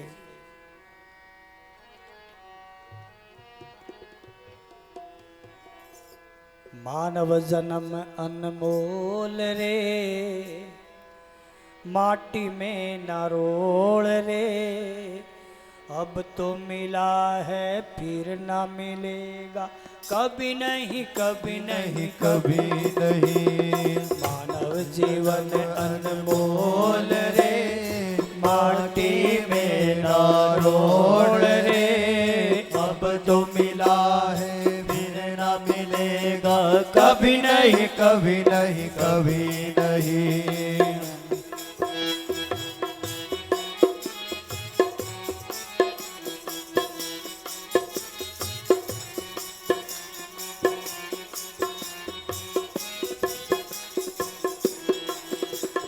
तू है बुलबुला पानी का, मत कर मान जवानी का। तू है बुलबुला पानी का, मत कर मान जवानी का। ओ तू है बुलबुला पानी का, मत कर मान जवानी का। तू है बुलबुला पानी का, मत कर मान जवानी का। सोच समझ कर चल मेरे प्यारे, पता नहीं जिंदगानी का। सोच समझ कर चल मेरे प्यारे, पता नहीं जिंदगानी का। मीठी वाणी बोल रे, मैं ना रोल रे, अब तो मिला है फिर न मिलेगा, कभी नहीं कभी नहीं कभी नहीं। मानुष जन्म अनमोल रे, माटी में न रोल रे, अब तो मिला है फिर न मिलेगा, कभी नहीं कभी नहीं कभी नहीं।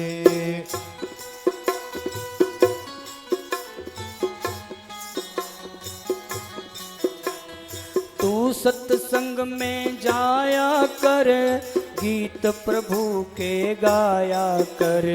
तू सत्संग में जाया कर, गीत प्रभु के गाया कर। सांझ सवेरे बैठ के बंदे, ध्यान प्रभु का लगाया कर।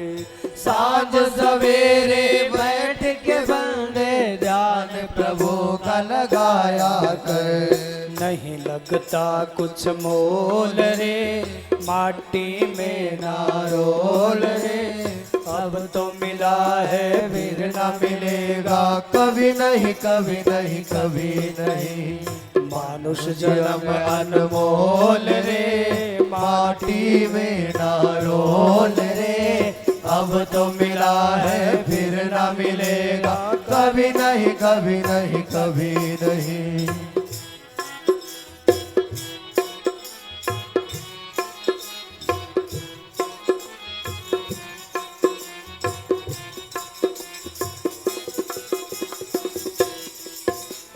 मतलब का संसार है, ना इसका एतबार है। मतलब का संसार है, ना इसका एतबार है। बहुत संभल कर रहना प्यारे, फूल नहीं अंगार है। बहुत संभल कर रहना प्यारे, फूल नहीं अंगार है। मन की आंखें खोल रे, माटी में ना रोड रे, अब तो मिला है फिर न मिलेगा, कभी नहीं कभी नहीं कभी नहीं। मानुष जन्म अनमोल रे, माटी में ना रोल रे, अब तो मिला है फिर न मिलेगा, कभी नहीं कभी नहीं कभी नहीं। कभी नहीं कभी नहीं कभी नहीं कभी नहीं कभी नहीं कभी नहीं। तो पांडव लोग भगवान का भजन करने के लिए राजा परीक्षित को बैठा दिया, राजगद्दी पर राजा बना दिया, और अपने आप द्रौपदी के साथ 500 पांडव स्वर्गारोहण की यात्रा के लिए निकल गए, भगवान का भजन करने के लिए चल पड़े। राजा परीक्षित ब्राह्मणों की देखरेख में, संतों की देखरेख में, अपने अच्छे से जो मंत्री लोग थे उनकी देखरेख में राज्य करता है। समय बीता, जिस दिशा में भी जाता है अपने बुजुर्गों की खूब प्रशंसा सुनता है। कोई अर्जुन के बारे में बोलता है, कोई युधिष्ठिर के बारे में बोलता है, कोई अभिमन्यु के बारे में बोलता है। जहाँ भी जाता है प्रशंसा सुनने को मिलती है। एक दिन राजा ने विचार किया कि कुछ घूमने के लिए चलते हैं। घोड़े के ऊपर सवार हुए राजा और अपने नगर से बाहर निकले। तो जैसे ही बाहर नगर से निकले हैं तो उन्होंने वहाँ पर एक बैल और गाय को मारते हुए एक चांडाल को देखा। तत्र गोमिथुनम राजा हन्यमानम अनाथवत दंडास्तम दंडम हस्तम च वृषलम दद्रसे नृपलांचनम। हाथ में डंडा लिए हुए है, गौ और बछड़े को मार रहा है। शूद्र का राजा से मुकुट उसने धारण किया हुआ है, वेशभूषा बनाई हुई राजा की है, लेकिन काम करता है शूद्र वाले। तत्र गोमिथुनम राजा, राजा ने बैल और गाय को पिटते हुए देखा। दूर से दौड़ा राजा मारने के लिए। राजा को देख करके वहाँ जो शूद्र है उसने देखा कि अब मेरे को राजा अवश्य ही मृत्युदंड देगा। अपना सिर का मुकुट उतारा और राजा के चरणों में रख दिया, महाराज रक्षा करें। तो शरण में आए हुए जो क्षत्रिय लोग हैं वो सबको क्षमा करते हैं। तो बोले तुम कौन हो और बैल गाय को क्यों मार रहे हो? तो बैल जो है वो साक्षात धर्म का रूप है, गाय जो है वो साक्षात धरती का रूप है, और ये जो शूद्र का रूप धारण किए हुए हैं, वेशभूषा राजा की है, ये है साक्षात कलयुग। तो भगवान राजा परीक्षित पहचान गए कि यह वास्तव में ही धर्म है और ये वास्तव में ही पृथ्वी माता है, जो गाय और बछड़े के रूप में, बैल के रूप में यहाँ पर खड़े हुए हैं। तो उसने पूछा परीक्षित ने कि तुम कौन हो? बोले हमारा नाम कली है, हम कलयुग है महाराज। तो बोले यहाँ क्या कर रहे हो हमारे राज्य में? बोले अब समय आ गया हमारा। सतयुग के बाद त्रेता, त्रेता के बाद द्वापर, द्वापर अब जाने वाला है, हमारा प्रवेश होने वाला है। बस आप तो ये बता दो कि रहें कहाँ, कहाँ रहना चाहिए हमें। तो उन्होंने पूछा भी तुम बता तो रहे हो कि यहाँ रहें, लेकिन तुम्हारी खासियत क्या है? बोले हमारे अंदर बेशक दुनिया भर के अवगुण हैं, लेकिन खासियत एक ही है कि यत् फलम नास्ति तपसा न योगेन समाधिना। सतयुग में, द्वापर युग में, त्रेता युग में बड़े बड़े भजन करके, पूजा करके, पाठ करके, अनुष्ठान करके, ध्यान करके जो फल प्राप्त होता था, वही फल कलयुग में केवल भगवान का कीर्तन गाने से जीव को प्राप्त हो जाएगा। महाराज ये मेरी खासियत है। कलयुग केवल नाम आधारा, सुमिर सुमिर नर उतर ही पारा। कलई कलौ केशव कीर्तनात्, केवल केशव भगवान के, नारायण भगवान के कीर्तन करने से जीवन का कल्याण हो जाएगा, जीव का। तो परीक्षित ने कहा कि भाई अवगुण तो तुम्हारे अंदर बहुत हैं, लेकिन ये जो गुण बताया है ये बड़ा जोरदार है, इसलिए हम तुम्हें रहने के लिए स्थान देते हैं। अब ध्यान से सुनना, 5 मिनट की कथा रह गई है। प्रेम से बोलो जय सिया राम। जय श्री राम। अभ्यर्थितास्तदा ददौ स्थानानि कलये ददौ द्यूतं पानं स्त्रियसूनः यत्र धर्मश्चतुर्वेदाः। अभ्यर्थितास्तस्मै ददौ, राजा ने उसको 4 स्थान दिए। द्योतम पानम स्त्रियसूना, जहाँ पर लोग शराब पीते हैं वहाँ पर तुम रहो, जहाँ पर लोग जुआ खेलते हैं वहाँ पर तुम रहो, जहाँ पर व्यभिचार होता है वहाँ पर तुम रहो, और जहाँ पर हिंसा होती है वहाँ पर तुम रहो। तो बोले महाराज हमारा परिवार बहुत बड़ा है और 4 स्थान ऐसे दिए बेकार के, और कुछ थोड़ा बहुत। तो फिर उन्होंने कहा कि सोने में भी तुम्हारा निवास हो। जात रूपम अदात, जात रूप बोलते हैं सोने को, स्वर्ण। तो सोने में भी कलयुग का निवास हो गया। तो 5 स्थान कलयुग के मिले। कलयुग बड़ा खुश हुआ। एक दिन राजा अपने सिर पर सोने का मुकुट धारण करके जैसे ही बाहर निकला शिकार के लिए, तो उसने जंगल में अनेक प्रकार के पशुओं का वध किया। थक गया राजा। एक ऋषि हैं, समीक ऋषि, उनके आश्रम में प्रवेश किया। ऐसा विचार करके कि ऋषि के आश्रम में जाऊंगा, स्वागत सत्कार करेंगे, कुछ जलपान, कुछ पानी वानी की व्यवस्था मिलेगी। लेकिन राजा ने प्रवेश किया तो वहाँ तो करना बोलने वाला, चलने वाला है। राजा ने आगे जाकर के देखा महात्मा तो आंखें बंद करके बैठे हैं। राजा ने गलत अर्थ लगा लिया। राजा ने गलत अर्थ ये लगा लिया कि ये तो बाबा मेरे को देख करके आंखें बंद करके बैठ गया है, कहीं महाराज की सेवा ना करना पड़े।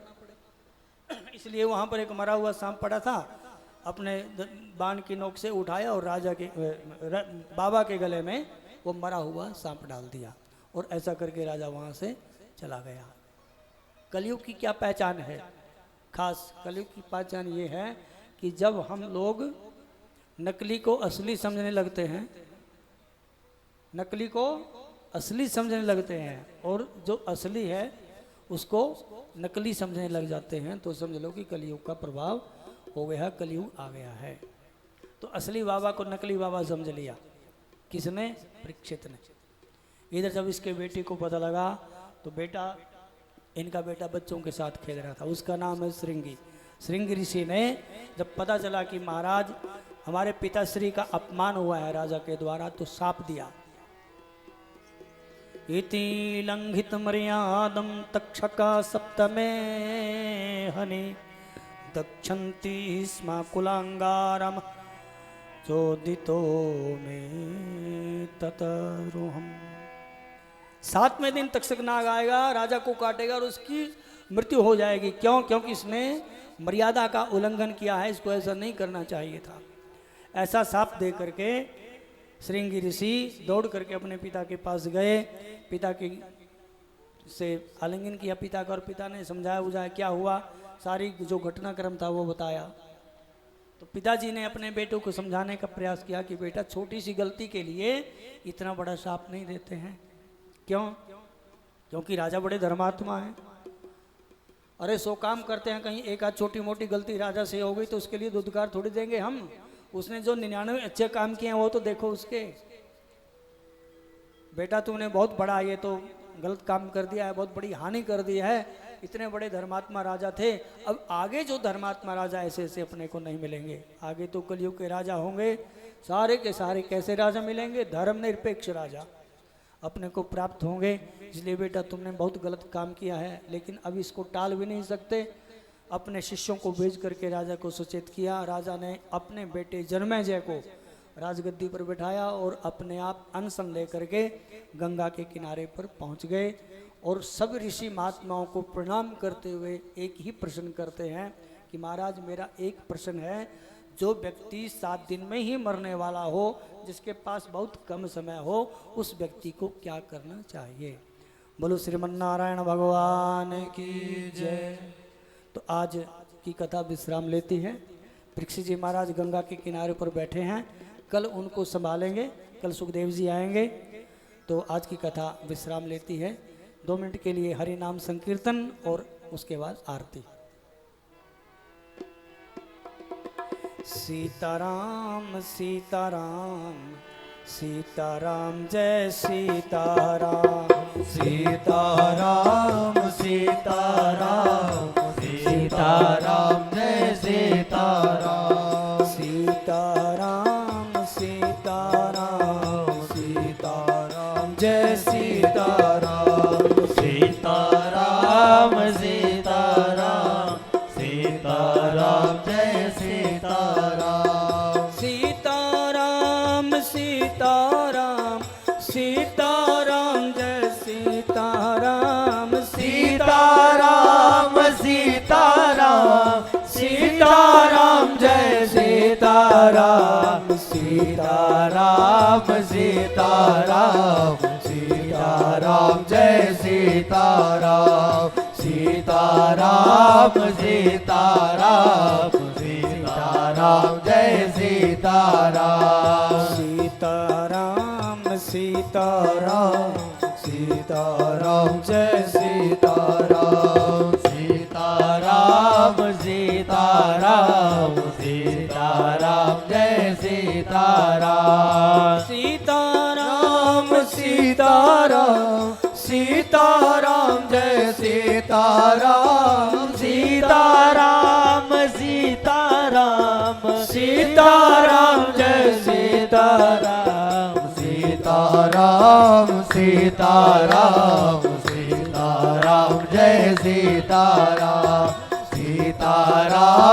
सीताराम सीताराम जय सीताराम सीताराम सीताराम सीताराम जय सीताराम सीताराम सीताराम सीताराम जय सीताराम सीताराम सीताराम सीताराम